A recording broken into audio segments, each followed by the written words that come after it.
ప్రభు అయిన యేసుక్రీస్తు నామములో మీ అందరికీ నా వందనములు, శుభములు. ప్రియమైన వారలారా, కొద్ది నిమిషములు దేవుని యొక్క వాక్యమును ధ్యానం చేసుకుందాము రండి. దానికంటే ముందుగా ఒక మాట మీతో చెప్పదలుచుకున్నాను.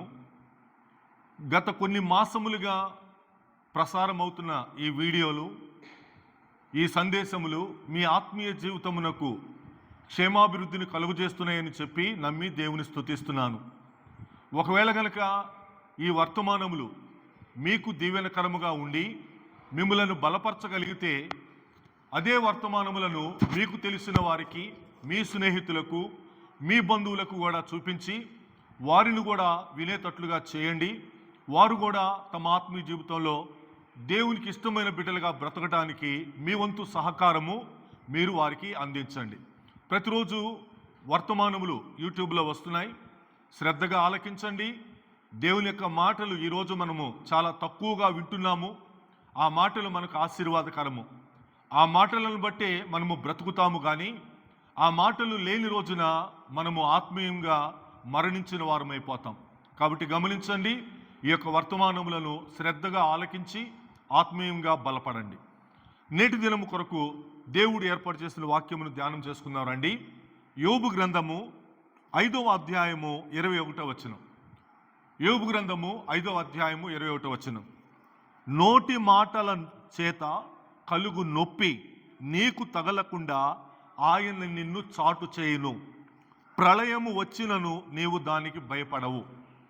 దేవుడు తన ప్రజలకు ఒక అభయం ఇస్తున్నాడు. ఇక్కడ నోటి మాటల నొప్పి చేత నీవు బాధపడుతున్నావా? ఆ నోటి మాటల నొప్పి నీకు తగులుతుందా? అయితే దేవుడు అంటున్నాడు, ఆ మాటల నొప్పి నీకు తగలకుండా ఆయన చేస్తాను అంటున్నాడు. ఈ రోజున మనము సమాజంలో బ్రతుకుతున్నప్పుడు అనేక పరిస్థితుల మధ్య, మనుషుల మధ్య మనము బ్రతుకుతూ ఉంటాం. దేవుని యొక్క ప్రజలముగా ఆయన యొక్క కృపలో మనము వర్ధిల్లుతూ ఉంటాం. ఇదే సమయంలో మన చుట్టూ రకరకాల మనుషులు ఉంటారు. వారు ఏం చేస్తారంటే కొన్ని మాటలు మనకు దుఃఖము కలుగు చేసే విధముగా, మనకు బాధను కలుగు చేసే విధముగా వారు మాట్లాడుతూ ఉంటారు. ఆ మాటలు మనకు నొప్పి కలుగు చేస్తాయి. ఆ మాటలు మనకు బాధ కలుగు చేస్తాయి. కానీ దేవుడు అంటున్నాడు, నేను నీకు ఆ మాటలు తగలనీయకుండా నిన్ను చాటు చేస్తాను, నిన్ను దాస్తాను అంటున్నాడు. ప్రియమైన వారలారా, ఈరోజు ఈ మాటలు వింటున్నటువంటి నీవు నీ జీవితంలో ఒకవేళ అటువంటి పరిస్థితి ఏమైనా ఉందా? ఒకవేళ అటువంటి పరిస్థితులు ఏమైనా ఎదుర్కొంటున్నావా? దేవుని మీద ఆధారపడు, దేవుని వైపు ఎదురు చూడు. నీకు నొప్పిని తగలనీయకుండా ఆయన నిన్ను చాటు చేస్తాడు. కొన్ని మాటలు ఎంత నొప్పి కలుగు చేస్తాయంటే కొన్ని దెబ్బలైనా మనము భరిస్తామేమో, కానీ ఆ మాటల నొప్పి చాలా కాలము మనల్ని వేధిస్తూ ఉంటుంది, చాలా కాలము మనల్ని బాధపరుస్తూ ఉంటుంది. ఆ నొప్పి మనల్ని ఇబ్బందుల పాలు చేస్తుంది. ఏ పని చేసుకోలేము, ఏకాగ్రత ఉండదు, నెమ్మది ఉండదు, సమాధానం ఉండదు. ఆలోచించి ఆలోచించి ఆలోచించి ఆరోగ్యాన్ని కూడా మనము పాడు చేసుకుంటాం. కానీ దేవుడు అంటున్నాడు, ఆ నొప్పి నేను నీకు తగలనీయను, ఆ బాధ నేను నీకు తగలనీయను అంటున్నాడు. ఈరోజు ఆయన మాటలను నమ్ముదామా? ఎందరో మాట్లాడుతున్న మాటలు, ఎవరెవరో మాట్లాడుతున్న మాటలు మనకు నొప్పిని కలుగు చేస్తున్నాయి. కీర్తనలో నుంచి ఒక మాటను చూపిస్తాను రండి. 35వ కీర్తన 20-21 వచనములు చదువుతున్నా. 35వ కీర్తన 20-21 వచనములు. వారు సమాధానపు మాటలు ఆడరు, దేశమందు నెమ్మదిగా ఉన్న వారికి విరోధముగా వారు కపట యోచనలు చేయుదురు. వారికి సమాధానముగా మాట్లాడటం రాదు, వారికి మంచిగా మాట్లాడటం రాదు. ఒకవేళ ఎక్కడైనా సమాధానం ఉంటే అక్కడ సమాధానం లేకుండా చేయటానికి, నెమ్మది లేకుండా చేయటానికి వారు కపట యోచనలు చేస్తూ ఉంటారు. ఎప్పుడు నేను వారిని అలా అందామా, ఎప్పుడు నేను వారిని అలా బాధ పెట్టాలా అని వారు ఎదురు చూస్తూ ఉంటారు.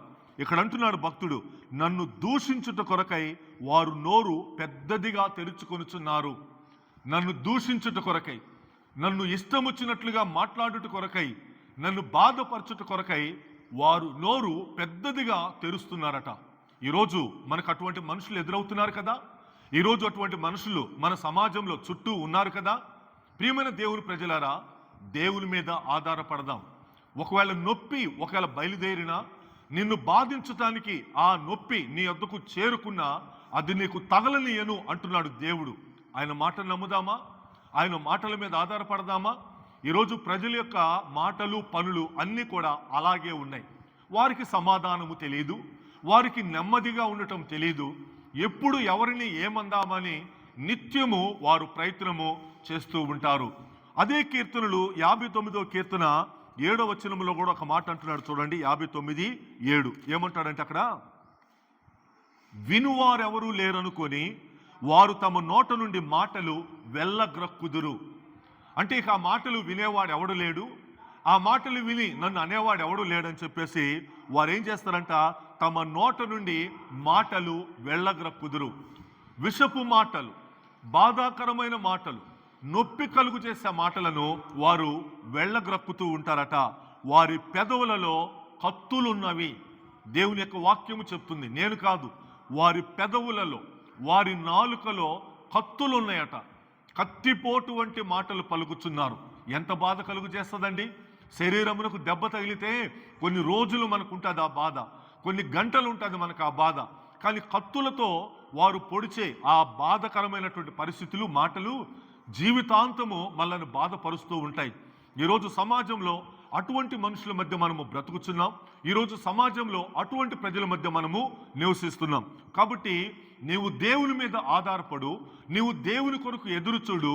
ఆయన అంటున్నాడు, ఆ మాటల నొప్పి నీకు తగలకుండా నిన్ను నేను చాటు చేస్తాను అంటున్నాడు. ప్రియమైన సహోదరుడా, సహోదరి, ఈరోజు ఎన్ని మాటల నొప్పి చేత నువ్వు బాధపడుతున్నావో, ఎవరెవరు కత్తిపోటులో అంటే మాటల చేత నీవు శోధించబడుతూ బాధపడుతూ ఉన్నావో, దేవుడు నిన్ను చాటు చేస్తాడు.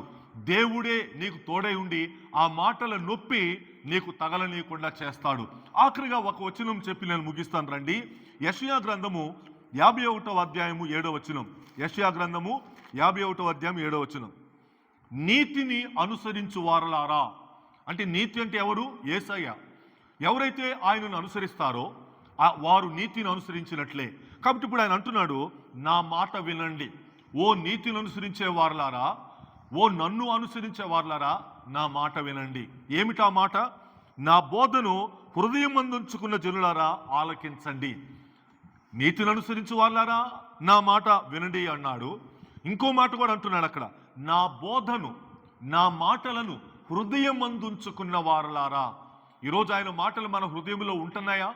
అలాంటి వారితో దేవుడు మాట్లాడుతున్నాడు, ఆలకించండి, నా మాటలు వినండి, నేను చెప్పే దానిని ఆలకించండి. ఏం చెప్తున్నాడు? ఏం ఆలకించమంటున్నాడంటే, మనుషులు పెట్టే నిందకు భయపడకుడి, వారి దూషణ మాటలకు దిగులు పడకుడి. మనుషులు పెట్టే భయము, మనుషులు పలికే మాటలు, వారి దూషణ మాటలు, వారి కత్తిపోటు వంటి మాటలకు మీరు భయపడద్దు అంటున్నాడు.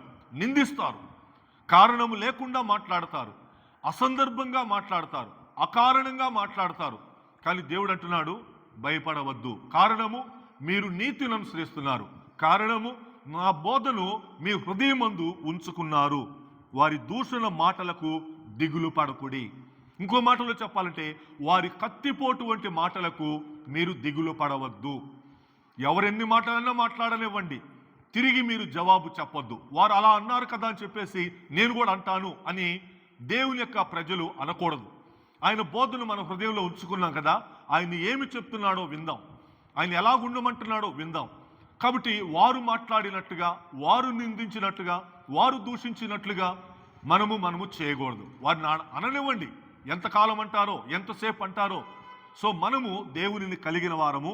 మీరు దిగులు పడవద్దంటున్నాడు దేవుడు, మీరు భయపడవద్దు అంటున్నాడు దేవుడు. ప్రియమైన వారలారా, అట్టి గొప్ప దేవుడిని ఈరోజు మనము పూజిస్తున్నాం. అట్టి గొప్ప దేవుడు నా దేవుడు అని చెప్పుకుంటున్నాం.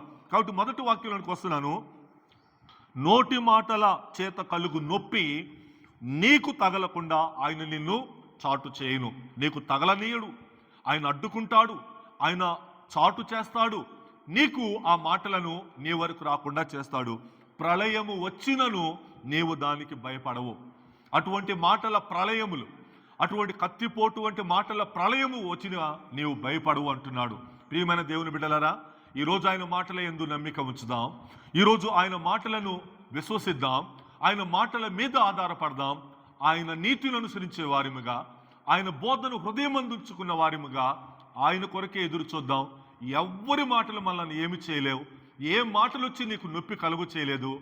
ఆయన నిన్ను చాటు చేస్తాడు. సో దేవుడే ఆ భాగ్యమును మీకు నాకు అనుగ్రహించి మనలని ఈ లోకంలో ఆదరించునుగాక. ఆమెన్.